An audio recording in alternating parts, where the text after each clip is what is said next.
Parte 2, Capítulo 2 A Flor de Utah.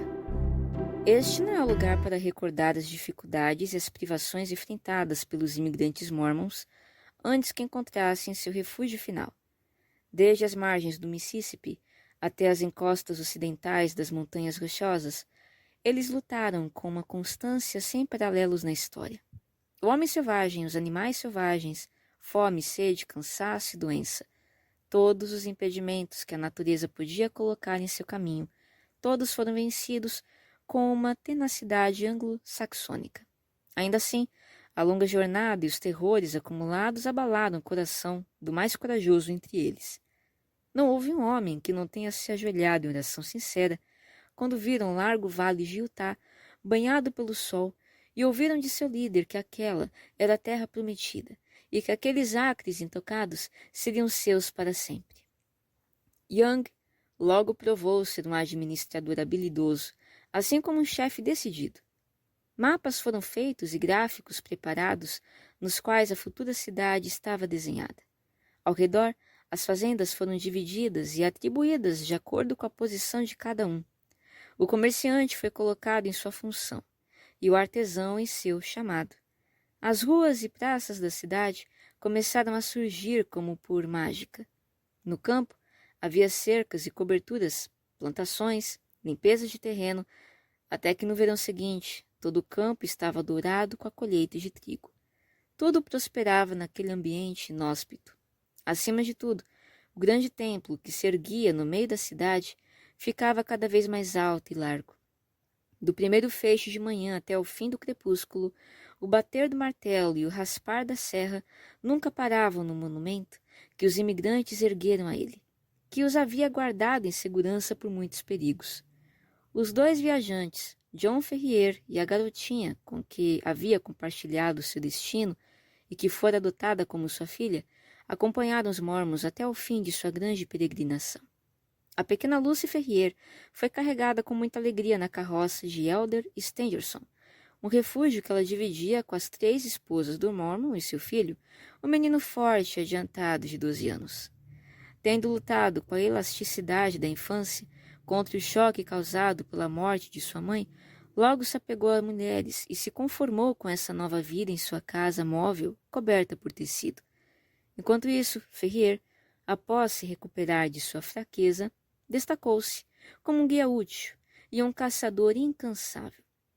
Ele ganhou a estima de seus companheiros tão rapidamente que, quando chegaram ao fim de sua jornada, ficou decidido, por unanimidade, que ele deveria receber um grande pedaço de terra fértil, igual aos outros, com exceção do próprio Young e Stangerson, Campbell, Johnston e Drebber, os 4 principais anciões. Em sua fazenda então adquirida, John Ferrier construiu uma grande casa de madeira que recebeu tantas adições nos anos seguintes que se tornou uma vila repleta de quartos.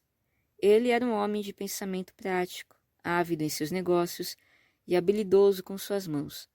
Sua estrutura forte como ferro permitiu-lhe trabalhar de manhã e à noite, para melhorar e cultivar suas terras. Por isso, sua fazenda e tudo o que lhe pertencia prosperou extraordinariamente. Em 3 anos, ele estava melhor que seus vizinhos. Em 6, ele estava abastado. Em 9, era rico. E em 12, não havia meia dúzia de homens em toda Salt Lake City que pudessem se comparar a ele. Do grande mar até as distantes montanhas Wasatch, não havia nome mais conhecido que o de John Ferrier. Houve uma forma, e apenas uma, com que ele ofendeu a sensibilidade de seus companheiros de religião. Nenhum argumento ou persuasão poderiam induzi-los a escolher uma esposa, segundo as regras de seus companheiros. Ele nunca deu os motivos para essa recusa persistente, mas se contentava em aderir, de forma resoluta e inflexível, à sua determinação. Alguns o acusaram de ser morno em sua nova religião, e outros o atribuíam à ganância por riquezas e relutância em aumentar as despesas. Outros ainda falavam sobre algum caso amoroso antigo e de uma garota de cabelos claros que havia morrido às margens do Atlântico. Qualquer que fosse o motivo, Ferrier permaneceu estritamente celibatário.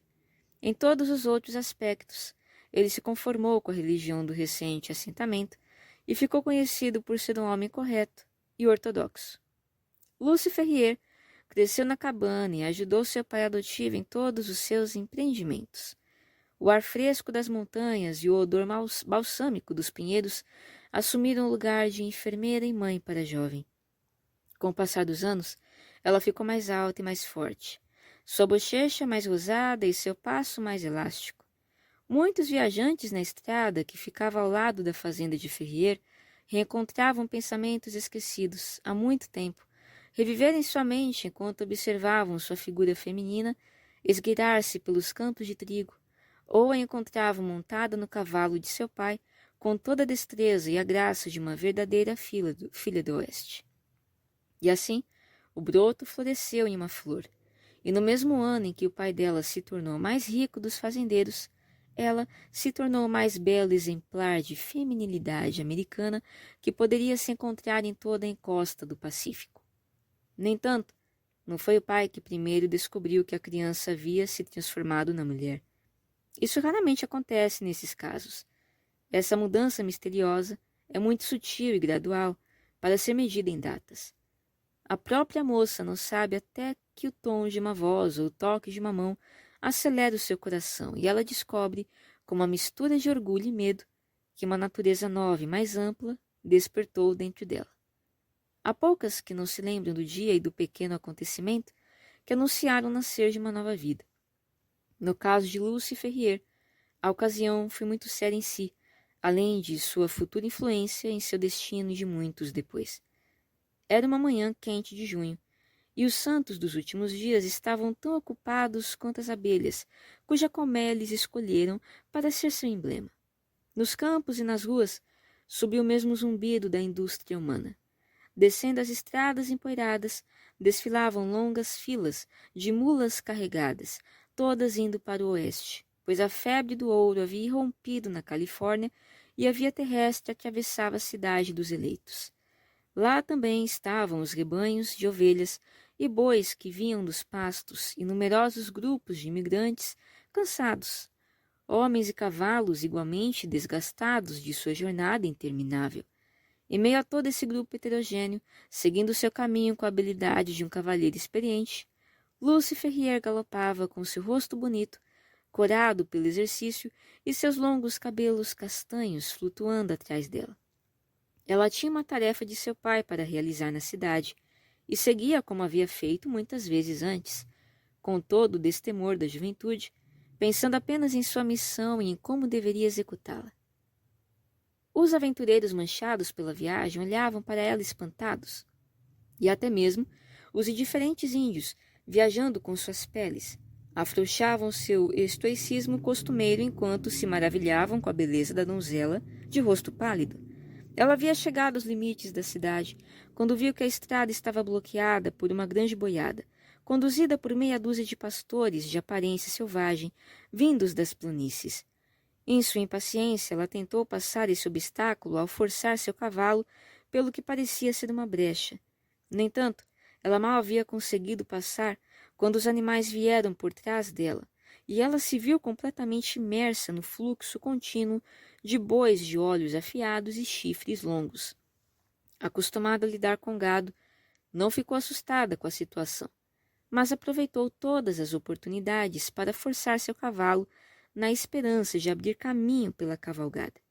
Infelizmente, os chifres de uma das criaturas, por acidente ou por destino, tocaram violentamente o flanco do cavalo e o agitaram ao nível de loucura. Em um segundo, o cavalo ergueu-se sobre as patas traseiras com um ronco de raiva, saltou e chacoalhou-se de forma que teria derrubado qualquer um, mesmo o cavaleiro mais hábil. A situação era muito perigosa. Cada mergulho do cavalo agitado o levava novamente a ser atingido pelos chifres, o que o agitava novamente. Tudo o que a garota podia fazer era tentar manter-se sobre a sela, pois um deslize significaria uma morte terrível sob os cascos dos animais desajeitados e aterrorizados. Não habituada a lidar com emergências repentinas, sua cabeça começou a girar e ela afrouxou as mãos das rédeas. Sufocada pela nuvem crescente de poeira e pelo vapor das criaturas, ela teria abandonado sua luta por desespero, se não fosse uma voz gentil em seu cotovelo que a ajudou. Ao mesmo tempo, uma mão marrom e firme segurou o cavalo aterrorizado pela barbela, e abrindo caminho através do rebanho, logo a levou para fora dali. Você não está ferida, espero, senhorita, disse seu protetor avidamente. Estou terrivelmente assustada, disse ela inocente. Quem poderia imaginar que Poncho ficaria tão assustado com uma porção de bois? Graças a Deus você conseguiu ficar em seu lugar, disse o outro com sinceridade. Ele era um rapaz alto, de aparência selvagem, vestido com as roupas ásperas de caçador, com um longo rifle nos ombros, montado num poderoso cavalo de crinas amareladas. Acho que você é a filha de John Ferrier, comentou ele. Eu a vi descer de sua casa. Quando você o vir, pergunte se ele se lembra de Jefferson Hopes, de St. Louis. Se ele é o mesmo Ferrier, meu pai e ele eram muito amigos. Não é melhor você ir até lá e perguntar? Indagou recatadamente. O jovem pareceu satisfeito com a sugestão e seus olhos escuros brilharam de alegria. Farei isso, disse ele. Nós estivemos nas montanhas durante 2 meses e não estamos em condição de fazer visitas. Ele deve nos aceitar como estamos. Ele tem muito a agradecer. Eu também, respondeu ela. Ele me ama muito. Se aqueles bois tivessem pisado em mim, ele nunca iria superar. Nem eu, disse o jovem. Bem, eu não vejo em que isso faria muita diferença para você de qualquer forma. Você nem é nosso amigo. O rosto moreno do jovem caçador ficou tão melancólico com essa observação que Lucy Ferrier riu alto. Bem, não foi isso que eu quis dizer, observou. É claro, você é um amigo agora. Você deve nos visitar. Agora devo prosseguir, ou meu pai não irá confiar seus negócios a mim nunca mais. Adeus. Adeus, respondeu ele levantando seu largo sombreiro e curvando-se sobre a mão pequena da moça. Ela virou seu Mustang, deu um toque com seu chicote e partiu pela estrada larga em uma nuvem de poeira. O jovem Jefferson Hope seguiu em frente com seus companheiros, sombrio e taciturno. Eles haviam estado entre as montanhas de Nevada em busca de prata e estavam voltando a Salt Lake City na esperança de levantar capital suficiente para trabalhar em alguns filões que haviam descoberto. Ele estava tão interessado quanto qualquer um deles no negócio, até que esse incidente repentino atraiu seus pensamentos para outro caminho. A visão da bela jovem, tão clara e saudável quanto a brisa de Sierra, havia agitado até as profundezas de seu coração vulcânico e indomável. Quando ela desapareceu de sua vista, Jefferson percebeu que uma crise havia chegado em sua vida e que nem as especulações sobre a prata nem quaisquer outras perguntas poderiam ter tanta importância para ele quanto esse novo e envolvente sentimento. O amor que havia despertado em seu coração não era a fantasia repentina e imutável de um menino, mas a paixão selvagem e feroz de um homem, de vontade forte e temperamento arrogante. Ele estava acostumado a ter sucesso em tudo o que fazia, então jurou em seu coração que não falharia nisso, caso o esforço e a perseverança humanos pudessem fazê-lo bem-sucedido. Ele visitou John Ferrier naquela noite, e muitas outras vezes, até que seu rosto se tornou familiar na casa da fazenda. John, confinado no vale, concentrado em seu trabalho, teve poucas oportunidades de saber o que acontecia no mundo exterior durante aqueles últimos 12 anos. Jefferson Hope foi capaz de contar-lhe tudo, e um estilo que interessou Lucy e seu pai. Ele havia sido um pioneiro na Califórnia, e podia narrar muitas histórias estranhas sobre fortunas feitas e perdidas naqueles dias selvagens e felizes. Ele também havia sido escoteiro, caçador, explorador de prata e pecuarista. Onde quer que houvesse aventuras excitantes, lá estava Jefferson Hope em busca delas. Ele logo se tornou um amigo do velho fazendeiro, que falava com eloquência sobre suas virtudes. Em tais ocasiões, Lucy ficava em silêncio, mas a face ruborizada e os olhos brilhantes e felizes mostravam com muita clareza que seu coração jovem não pertencia mais a si mesmo. Seu pai honesto pode não ter percebido esses sintomas, mas certamente não foram desperdiçados pelo homem que havia conquistado sua afeição. Era uma noite de verão, quando ele veio galopando pela estrada e parou no portão. Ela estava na porta e desceu para encontrá-lo. Ele jogou as rédeas por cima da cerca e caminhou pela entrada. Estou indo embora por um tempo, Lucy, disse ele, segurando suas duas mãos entre as dele e olhando com ternura para o rosto dela. Eu não vou pedir para você ir comigo agora, mas você estará pronta para me acompanhar quando eu estiver aqui de novo? E quando será isso? Perguntou ela, corando e rindo. Daqui a alguns meses. Eu voltarei e pedirei sua mão, minha querida. Ninguém pode ficar entre nós. E quanto a meu pai? Questionou ela. Ele deu seu consentimento, contanto que consigamos fazer essas minas funcionarem bem. Não tenho receio quanto a isso. Ah, bem, é claro. Se você e meu pai já acertaram tudo, não há mais nada a ser dito.